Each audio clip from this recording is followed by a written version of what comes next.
जी मेरा नाम साजिद अली है, साजिद अली। मैं मेरठ का ही रहने वाला हूँ। अभी आपने जो मुद्दा, मैं फार्मा सेक्टर में जॉब करता हूँ। CCSU से 2006 में मैंने BSc की थी, बैचलर ऑफ साइंस। उसके बाद मैं सीधा फार्मा में आ गया था।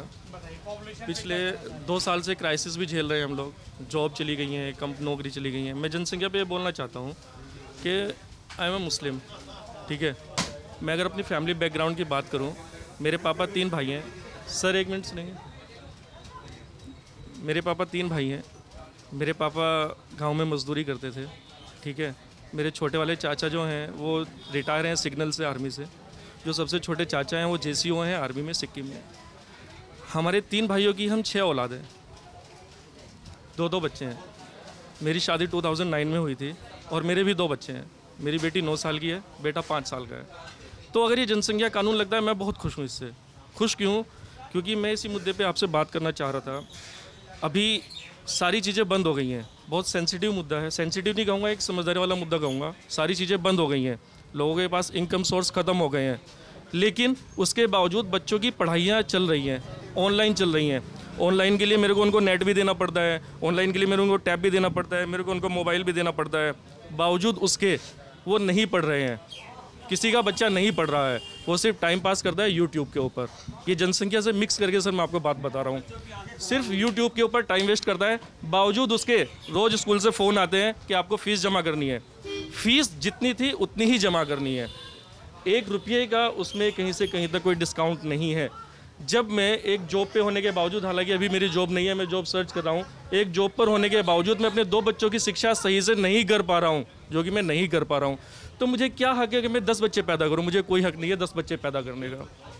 और मैं मुस्लिमों से कहूँगा कि आपको बच्चे नहीं पैदा करने। अगर आप उनको शिक्षा नहीं दे सकते हो, अगर समाज में खड़े होकर सर उठाकर वो नहीं बोल सकते हैं, आपको कोई हक नहीं है 10 बच्चे पैदा करने का। आप 1 बच्चा पैदा करो, 1 बच्चा पैदा करो, लेकिन उसको इतना काबिल बनाओ कि वो 10 लोगों में अपने भाइयों के साथ कंधे से कंधा मिलाकर आपकी बात का जवाब दे सके, सभ्यता से बात कर सके। तो मैं जनसंख्या कानून के बिल्कुल पक्ष में हूँ। आप इसको लगाइए और आप डाटा देखिए सर, मैं शायद हो सकता है गलत हूँ, डाटा के ऊपर मैं देखूँ 80% पॉपुलेशन जो है, 80-70% population, 80% of population of Hindus having childrens more than 2 compare then Muslims. Only 20% Muslim having children more than 2। ये डाटा मैं गूगल से एक सर्च कर रहा था। तो इसको एक ये बनाना कि मुस्लिमों के बच्चे ज़्यादा हैं, मुस्लिमों को जनसंख्या कानून का विरोध करना चाहिए, बिल्कुल गलत है। मैं बिल्कुल साथ हूँ। अगर योगी जी इस चीज़ के लिए करते हैं, मैं सबसे आगे चल के कहने को तैयार हूँ कि आप इस कानून को लगाइए। लेकिन सर हमारे मुद्दे होने चाहिए शिक्षा, रोज़गार। आप सर गाँव में जाकर देखिए, ये सब गाँव के हैं, मैं भी गाँव से बिलोंग करता हूँ। आप गाँव में जाइए, आप वहाँ का हेल्थ इंफ्रास्ट्रक्चर देखिए सर। आप मेडिकल कॉलेज में जाइए, आप वहाँ का हेल्थ इंफ्रास्ट्रक्चर देखिए सर। मेरे गांव में एक ANM उपकेंद्र है, जिसको चलाने के लिए मैं CM पोर्टल पर पिछले 2 साल से एक कंप्लेंट कर रहा हूँ रेगुलर। अभी तक मेरा वो CM पोर्टल पर कंप्लेंट डालने के बाद वो उपकेंद्र नहीं चला है। क्या गांव में उपकेंद्र की ज़रूरत नहीं है? ये सारी फैसिलिटीज़ गाँव में नहीं मिलनी चाहिए?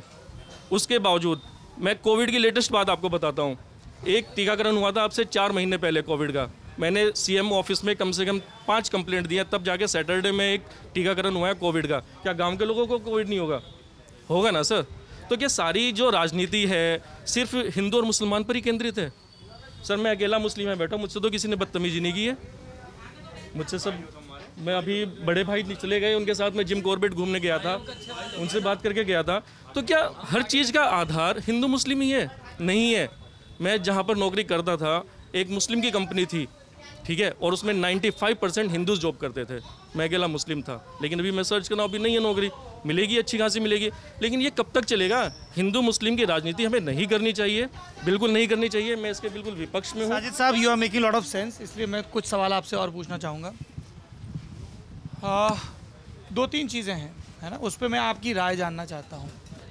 इस देश में जो आपके पुरखे और हमारे पुरखे, है ना, उन्होंने जब बंटवारा हुआ तो ये तय किया कि उनको हिंदुस्तान में रहना है, ये हमारा देश है, हमारी ज़मीन है।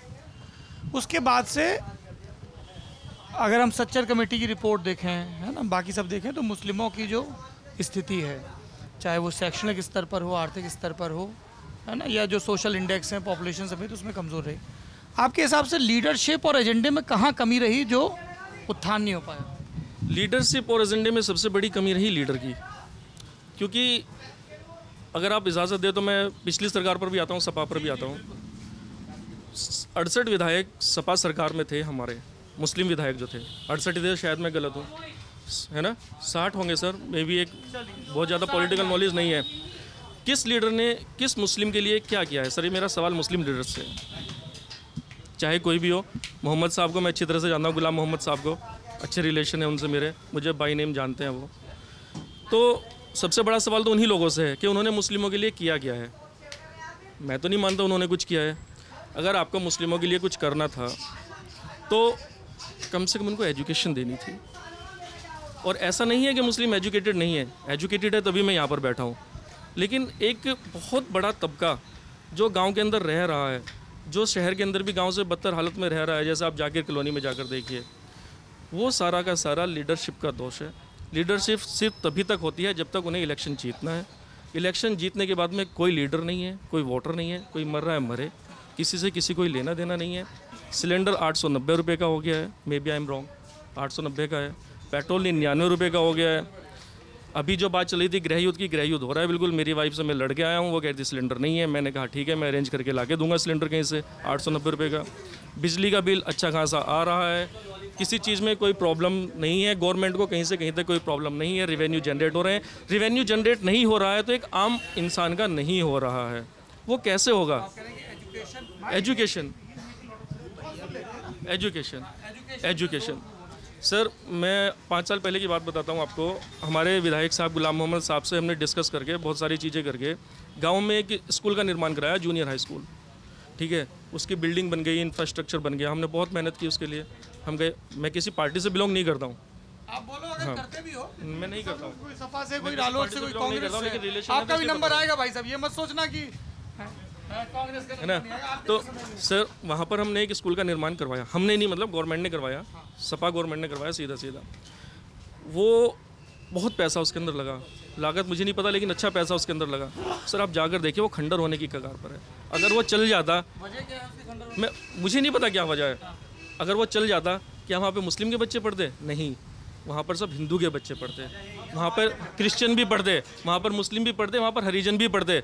मेरे गाँव की 6000 की पॉपुलेशन में 4000 वोट मुस्लिमों की हैं, लेकिन उसके बावजूद मेरे गांव का प्रधान हिंदू है। क्या ये अपने आप में गंगा जमुना तहजीब का संबंध नहीं है? बहुत बड़ी बात नहीं है। अगर चाहे जो 4000 लोग 800 वोटों को काट कर एक हिंदू मुसलमान प्रधान बना सकते, लेकिन उन्होंने हिंदू को प्रधान बनाया। तो क्या हमें वो स्कूल नहीं चलाना चाहिए? अगर वो स्कूल चलेगा तो गाँव के जो जिनके पास पैसा नहीं है, सर जिनके पास नहीं है पैसा, बच्चों को पढ़ाने के लिए बिल्कुल पैसा नहीं है, क्या वहाँ पर उसको बच्चों को एजुकेशन नहीं देंगे? एक स्लोगन चला करता था सर बहुत पहले, शायद आप लोगों ने सुना होगा टीवी पर, पढ़ेगा इंडिया तो बढ़ेगा इंडिया। आज का स्लोगन आप बताइए क्या है? लड़ेगा इंडिया तो बढ़ेगा इंडिया, यही है ना, लड़ाओ बढ़ेगा इंडिया। सर बातें तो बहुत हैं, लेकिन वही मैं इमोशनल होता चला जाऊंगा, तो आप जाइए सर। नहीं सर, आप नोएडा के अपने दफ्तर से सर यही कहूँगा कि आप देखिए सर, हेल्थ का इंफ्रास्ट्रक्चर देखिए, एजुकेशन का इंफ्रास्ट्रक्चर देखिए। आप, मैंने बताया सर आपको, अभी आप जाइए गांव में देखिए, उपकेंद्र नहीं चला है, ठीक है। मेडिकल कॉलेज जाकर देखिए सर, आपको पता चल जाएगा क्या स्थिति है, कितने बेड हैं, क्या प्रॉब्लम है, आपको सब कुछ पता चल जाएगा सर।